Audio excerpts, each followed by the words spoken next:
At dinner, my son mocked me for not being as rich as his mom's new husband. I smiled. The next day, his car vanished, his school account froze, and by night, my ex called, begging. Dinner table unusually quiet, just the soft clinking of forks on plates and the occasional sigh from across the table. My son, Brandon, 17, sat across from me, poking at his mashed potatoes like they'd personally offended him. His mother, my ex-wife, Qley, had remarried last year. Her new husband, Doug, had been dropping hints for weeks that Brandon was better off living with them full-time. And Brandon was eating it up. He hadn't said a word to me all evening. But then, out of nowhere, he looked up and with a half smirk said, "At least Mom's new husband isn't a loser like you." The words didn't just land. They lodged, right behind my ribs. I didn't flinch. I didn't say a word. I simply took another bite, chewed slowly, and nodded. I had taught my son that respect wasn't optional. But clearly, someone else had been teaching him otherwise. Qley had always been good at rewriting history. In her version, I was a distant, emotionless man who buried himself in work. Truth? I worked 2 jobs to pay for her art school dreams and private school for Brandon. Doug, though, he got the clean slate. No history. Just the benefit of comparison. I cleared the plates without a word that night. Brandon didn't offer help. Didn't even say goodnight. Just stomped off upstairs like he owned the house. Maybe he thought he did. That night, I didn't sleep. I stared at the ceiling fan spinning slow, like time itself was mocking me. By morning, I had made my decision. Brandon's car keys were still on the hook. His school account login still saved on my laptop. His gym membership, his phone plan, even his Netflix account. All under my name. I didn't yell. I didn't leave a note. I just acted. His car, gone. Towed back to the dealership, leased in my name. His school portal, locked. Tuition for next semester, unpaid. Credit card, canceled. Gym access, denied. Phone, disconnected. Everything he took for granted, vanished in a day. By 8:30 a.m., I was at work. By 9:12, my phone was blowing up.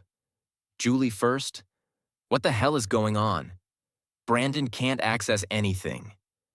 Doug chimed in by text. Grow up, man. You're being petty. Then, finally, Brandon. Dad, why would you do this? Still, I said nothing. By 10:45 a.m., I got a call from the school's registrar office. Qley had called them in a panic. Brandon was supposed to present a senior project that morning. Couldn't log in. Couldn't even get to school. No car, no Uber. His phone plan was dead. That evening, when I finally picked up Qley's call, I said just 5 words. You raised him.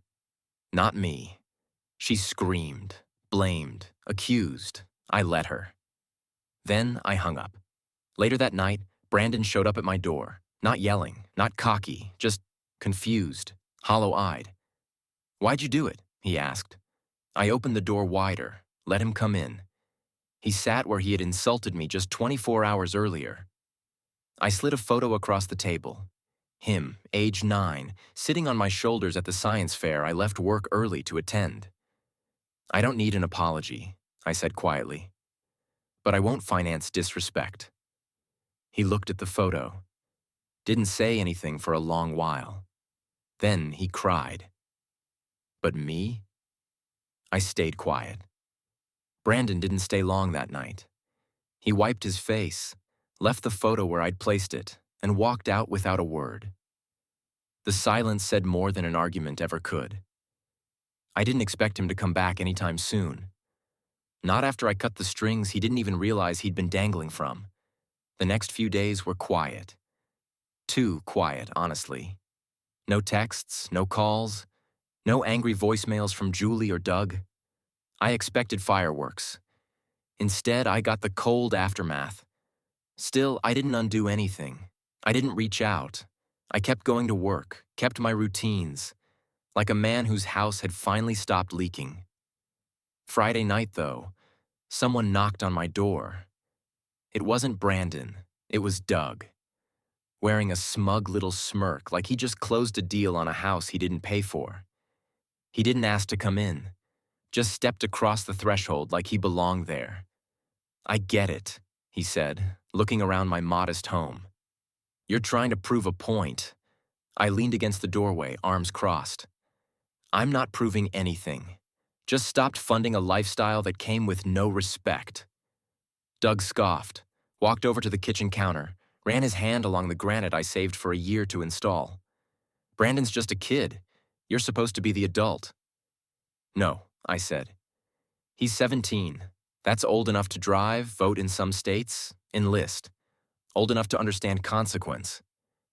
Doug laughed. "You think cutting him off will make him respect you? I think enabling him made him forget what respect even looks like." Doug's face hardened. "He's hurting. Julie's hurting. This little game of yours. It's gone too far. Game." That word stuck in my head like a rusty nail. This wasn't a game. This was the first time in years I'd drawn a line. And meant it. I didn't say anything, just pointed at the door. Doug stood there for a second, jaw tight, like he was debating saying something more. But he didn't. He walked out. And this time, I locked the door behind him. 2 days later, I received a letter in the mail, not an email, not a text, a handwritten letter. From Brandon. The first line stopped me cold. "I didn't recognize you anymore, but now I think I never tried to understand you at all." He wrote about the things he thought he knew, the lies Julie told, the version of me he believed, the absent dad, the emotionless provider, the boring man with nothing to say. Then he wrote about the silence at dinner, the way I didn't react. "It scared me more than if you'd yelled." He wrote about Doug, about how he tried to compete with me without ever knowing who I really was. How he filled Brandon's head with stories. "Your dad doesn't care. Your dad won't fight for you. Your dad's just a paycheck." But when I took that paycheck away, reality showed up. Brandon admitted he hadn't thought about who paid for the car, the phone, the school fees. "I just assumed," he wrote, "like a spoiled brat." I was. At the end of the letter, he asked if we could meet. Not to fix everything, not to go back to normal, just to talk. I stood in the kitchen for a long time, holding that letter, rereading it like a man who just found a lifeline floating toward him in the dark. When we met, it wasn't dramatic. Just two people, father and son, sitting in the same diner where I used to take him every Saturday after soccer practice. He didn't order anything, just a glass of water. I got black coffee, no sugar. Brandon looked thinner, not in body, in pride. He said, "I thought strength was being loud, tearing people down." I nodded. "Strength is remembering who helped build you, even when the story you were told says otherwise." He looked down. "I believed Mom. I didn't question it." "I know," I said. "I'm sorry." "I know that too." The silence between us this time wasn't bitter. It was full. He handed me back the photo I gave him. "I want to remember this version of you," he said. I smiled. This version was always here. You just weren't looking. The next few weeks were slow, not in a painful way, but like healing always is, quiet, uneven, real. Brandon started coming around more. Not every day, sometimes not even every week. But when he did, he showed up differently. No entitled tone, no sarcastic digs, no phone glued to his hand while I talked. One night he brought over a box. I assumed it was something of his mom's he wanted me to store. Old junk or whatever. But when I opened it, it was full of photos. United States, from when he was little. "Mom didn't want these in the house," he said. Said it'd confuse things. I pulled one out. Him in a Batman costume. Me on the lawn beside him, laughing. He looked at it, then looked away. "I think I started hating you when she told me you didn't fight hard enough in the divorce." that you just gave up. I stayed quiet. He kept going. She said you didn't want custody, that you were glad to be done with us. I blinked once. Hard. Then I said, Brandon, I went bankrupt fighting for you. I just didn't want to fight her in front of you. His eyes watered. She never told me that. Of course she didn't. He wiped his face. You think you know the truth, I said. Until one day, you see the cracks in the story. He nodded, then chuckled. She's mad I'm talking to you again. Keeps saying I'm choosing sides. You're not, I said. You're just waking up. That weekend, Qley texted me for the first time in months. The message? Are you filling his head with lies now? I didn't respond, not out of anger, but because for the first time, I didn't feel like I had to defend myself anymore. Brandon was old enough to see, old enough to decide. A week later, something happened I didn't expect. Brandon asked if he could stay with me for a while. His mom was getting intense, he said. Like she needs me to hate you just to feel right about everything. I said yes. No hesitation. The first night back under my roof, he asked if he could help with dinner. Not eat and leave. Help. He chopped vegetables, burned the garlic, laughed when I made him eat the burnt bits as punishment. We watched a movie. He fell asleep on the couch halfway through, just like when he was 10.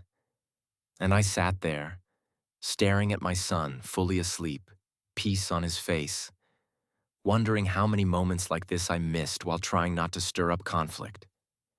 Sometimes we think being silent protects the people we love, but sometimes silence builds a wall too high for them to see over. Now that wall was coming down, bit by bit. Then, another surprise. Doug showed up again. Brandon was in the back, headphones on, playing guitar. Doug looked angry. You stole him, I laughed. You can't steal what was never yours. He doesn't talk to her anymore. He's not a pawn. Doug stepped closer. She's losing it. She built the fantasy. Let her live in it. Then he said something that almost made me break. She said she's going to court. Try to sue for full financial control again. I leaned in. She can try, but I've documented everything. Every payment, every tuition receipt, every car repair, every allowance, every lawyer email. Doug blinked. I may be quiet, I said, but I'm not stupid. He didn't say another word, just turned around and left. Later that night, Brandon sat down next to me and asked, Do you think she ever loved you? I took a long breath. I think she loved the version of me that didn't push back, the one who said yes, the one who kept the machine running while she painted herself the hero. He looked down. I think she loved the benefits, not the man. Brandon nodded slowly. That's how I felt with her too sometimes. Those words stayed with me, because I realized it wasn't just about me. He was waking up from the same illusion I once lived in. Brandon stayed with me longer than I expected. Weeks turned into a couple of months. He got a part-time job at a local bookstore, started taking early college classes, bought his own groceries sometimes, left his laundry in the basket a little too long, argued about taking out the trash. In other words, he became a real son again. Not just someone who visited on court-scheduled weekends or texted out of obligation. He was here, with me, in my life. And slowly, the anger that had burned so hot in both of us cooled into something more honest, something closer to understanding. But Qley? She wasn't done. One morning, Brandon came into the kitchen holding a letter. Mom's trying to freeze my school fund, he said. Says I'm misusing it. I took the envelope, saw the legal language, the threats. Then I pulled out a second letter, one I'd prepared years ago, notarized, backed up, time-stamped, ready for court. It clearly showed I had been the one contributing to that fund. not her. She's bluffing, I said. He smiled. She's scared. No, I corrected. She's losing control. And that's what it really was, wasn't it? Not love, not concern, control. Julie needed to be the sun we all orbited around, the hero, the savior, the victim, depending on the day. Brandon started therapy soon after that. He didn't want to turn into her, he said. I told him that just saying those words meant he never would. The biggest closure, though, came from the quietest place. It was a Sunday afternoon. I was fixing the kitchen sink. He walked in, sat down, didn't say anything for a while. Then, "Do you think I was mean to you?" When I said those things, I looked at him. "You were a kid, Brandon." I meant what I said, back then. I know. I thought you were weak, that you let her win. I let you win, I said, by not putting you in the middle. He exhaled, then said almost to himself, "But I was already in the middle, wasn't I?" I nodded. He stood up. "Thanks for not fighting her." "You're welcome." "And for fighting for me anyway." That night, I slept better than I had in years. A few months later, Brandon decided to move into a dorm closer to college. I helped him pack. Didn't cry until he drove away. He still visits, still texts, sends me memes I don't always understand. But the best message came on my birthday. "Thanks for not giving up on me, even when I was impossible." No grand speech, no dramatic apology, just that, and that was enough. As for Julie, I haven't heard from her in almost a year. Last I knew, she and Doug split up. Something about irreconcilable versions of reality, as her sister put it. Fitting. Because that's what happens when you build a life on image and lies. Eventually, the truth catches up. Not with sirens, not with revenge. Just with silence, boundaries, and walking away. I didn't need to destroy her. I just needed to stop saving her. Now my days are quieter, better. I wake up in a home that no longer echoes with resentment. I make coffee. I read. Sometimes I play that old record Brandon liked as a kid, just to remember. And every so often I pass the photo frame on my shelf, the one with him in the Batman costume. Only now it's beside a new picture. Brandon and me, arms slung around each other, smiling at a college orientation event. No bitterness, no tension. Just two people finally learning how to love each other without anyone else's shadow in the room. And if that's not justice, I don't know what is.